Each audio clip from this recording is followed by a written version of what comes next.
tale as old as time, strong as he can. I'm going to see Beauty and the Beast. You get the joke. This is the latest live-action remake from Disney, and honestly, I'm not a big fan of this whole live-action remake craze that they're going through. It feels kind of like a lazy way to just market off what they've already done instead of making new and original content. Not that they're not making new and original content, they clearly are. I haven't been really impressed with a lot of their live-action remakes. Really the only live-action remake that I've really liked so far was Pete's Dragon. Pete's Dragon and the Jungle Book. I'll give the Jungle Book that. The Jungle Book is actually a very solid film. It was a very solid remake.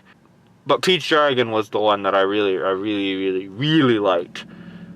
Which, ironically enough, both came out last year.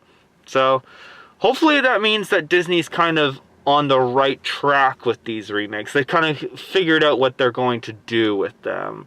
Or at least they know what to do with them.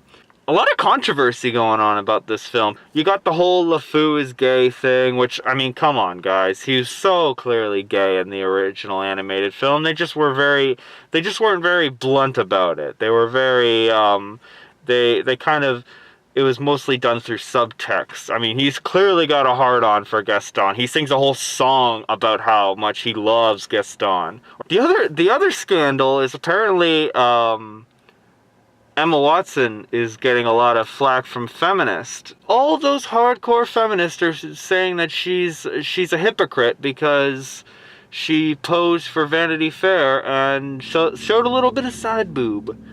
And I saw the pictures. I thought she looked very classy. I thought she looked very beautiful. And yet, you get people bitching. Poor Emma Watson. Honestly, she doesn't deserve the shit that she's getting. And then you got this one controversy, which is just kind of flying under the radar for a lot of people. And apparently, somebody has been deleting negative reviews of this film off IMDb. Very interesting. So yeah, that's kind of my thoughts going in on the film. Do I think it'll be good? I'm hoping. I mean, it's obviously going to be good. It's Beauty and the Beast. It's one of my favorite Disney movies. And it's getting the live-action remake job, so of course I gotta go see it. So yeah, that's my thoughts going in. Hopefully it lives up to the hype. I'll see you guys when I get out of the theater.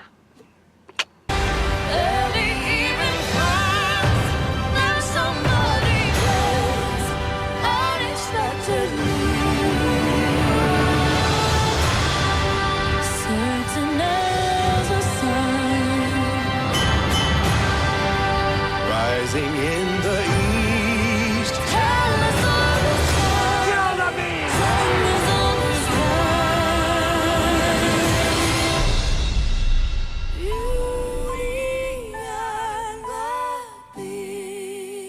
Beauty and the Beast sucked. Nah, I'm just kidding. It didn't actually suck. It was okay. Let's talk about the casting first, because obviously, like, that's one of the main draws of this film, is the new cast playing these classic, iconic characters. The guy that plays Gaston does it. He is easily the most entertaining actor out of this entire film. He gets the character down to a T, but he also gives it his own little spin. But it doesn't feel like a betrayal of the character. It feels like something that character would do. And that's very difficult to do when you're tackling a character that everybody knows and loves. It's difficult to bring your own spin to it, but also give it a little bit of zest, a little bit of new life. And the guy that they got to play LeFou, Josh Gad, he's perfect. I mean, come on, like, he's delightfully naive, he's funny, he has actually some of the best lines in the entire movie. And I like the dynamic that they got going on here. One of the big controversies this film had was LeFou obviously having romantic homosexual thoughts towards Gaston. I was actually kind of surprised how much they utilized it. I was kind of thinking it would be like a very, blink and you miss it kind of moment, but they actually, like, there is a lot of subtext to it, and there's a lot of moments where it's. I wouldn't necessarily say he's winking to the camera, but it kind of comes off that way in a sense. Ian McKellen is great as Cogsworth. He's one of those actors that is kind of criminally underutilized in this film, but I think at least he gets a few moments to shine, and he actually does really, really well with the part that he's been given, and he gets actually a good laugh at the end, and I really enjoyed that. Kevin Kline is great. He's criminally underutilized in this movie. Again, he's one of the best actors, but there's not a lot of him in the movie, so I can't really say anything else other than he's great. The guy they got to play the Beast, I wasn't a big fan of him at first, but let me just say he actually won me over big time in this film. There's a scene they actually give the Beast a song in this movie, and I really like that. I really like that it's from the Broadway play, and I really actually like that they brought that in here. And the guy that they got to play the Beast, he does a really, really great job. One of the things that I noticed was that the song starts off and he sounds very beast-like. He's very deep. He's very gnarly. And as the song goes along, he starts to sound more and more human. And they start to remove those kind of beast-like effects from his voice. And that's a very nice touch. That is one of those moments where the film was like, okay, I like that. Ewan McGregor, this guy is trying so hard to nail this role, and I admire his passion. But that French accent, you do get used to it after a while, and it's not so grating, but it's no good. I'm sorry, Ewan. I'm sorry. I hope you get your Obi-Wan Kenobi spinoff. I really do. But this wasn't your movie. And, I feel so bad saying that, because when he sings Be Our Guest, he sings it with such power and such gusto that I really felt like he was trying his hardest. And, yeah. Emma Watson was the weakest link in this cast. The idea of casting Emma Watson as Belle is one of those ideas that looks so goddamn good on paper, but then you actually see it, and she's not as lifelike, and she's not as good as the animated Belle. There, I said it. I'm sorry. She's not as good as the animated Belle. I just don't like what they did with her character. And part of that is through her performance. They just kind of play her off as too perfect. Belle in the animated version, she was a bit of a she was a bit sarcastic. She didn't put up with anyone's shit. When Gaston is like hitting on her and saying, "Oh, Belle, will you marry me?" She says, "Oh, I'm sorry, Gaston, I just don't deserve you." Like, she's being sarcastic. She's kind of jabbing him a little bit.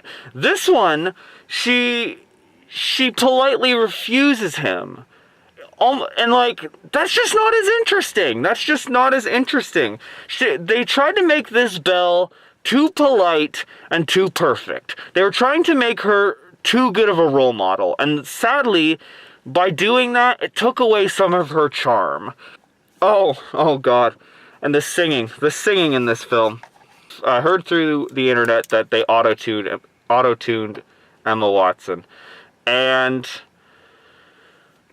I didn't want to believe it. The opening song, when she sang "Little Town Full of Little People," that when she says "little people," it sounds so auto-tuned. It literally like threw me out of the movie. I literally was gonna shit myself. I couldn't believe it. And it's not just her. It's not just Emma Watson that they auto-tuned. They auto-tuned everyone in this film. It's just hers is the most obvious because of her natural singing voice. Why, Disney? Why did you auto-tune? Whose idea was that? Seriously. Come on. Let's talk about my main two flaws with this film. The first one is the obvious one. This film is very superfluous. it doesn't do anything different that the animated film already did. And that's its problem, is it doesn't try enough new things. I kept thinking, why is it that the Jungle Book remake works so well and this one doesn't? And that's because in the Jungle Book remake, the little details were the same, but the grand overarching story was different. Whereas, or at least different enough. In this one, the grand overarching story is exactly the same, but the little details are different. And I'm sorry, little details aren't enough for me to care about going to see this a second time. If I want to watch Beauty and the Beast, the definitive version, I'll watch the animated version. I don't need to see a live action. I don't need to see Beauty and the Beast with a live action paint job on it. The director of this film clearly went in and he had this mentality of, if it ain't broke, don't fix it. If it ain't broke, don't remake it. You don't have to remake it. It's already classic. So yeah, that's my one main flaw, is that ultimately it's too similar to the animated version. They try to change little things around, but again, it's just not enough. It just feels like I'm watching a movie that I've already seen before. Let's talk about some of the differences that this film and the animated film have. First, I'll start with the ones that I liked. I wrote that the bonding over books was a nice touch. In the animated film, Beast was an illiterate idiot. In this film, both him and Belle read, and they both like to read, and that gives them something to bond over. And I really like that. I really like that kind of... Belle is in the village, and she's constantly being told, oh, you're a woman, you're not allowed to read. And then she finally meets the Beast, and the Beast has been barricaded away from society for so much that when she says, oh, I love to read, he says, oh, me too. And that gives them something to bond over. And I like that. That's a nice new touch. The Beast has daddy issues. Yeah. Hey, kids, it's okay to love a monster. He's only a monster because his dad was a jerk. Why? Why? Did you need to give the Beast a tragic backstory? Really? Oh, God.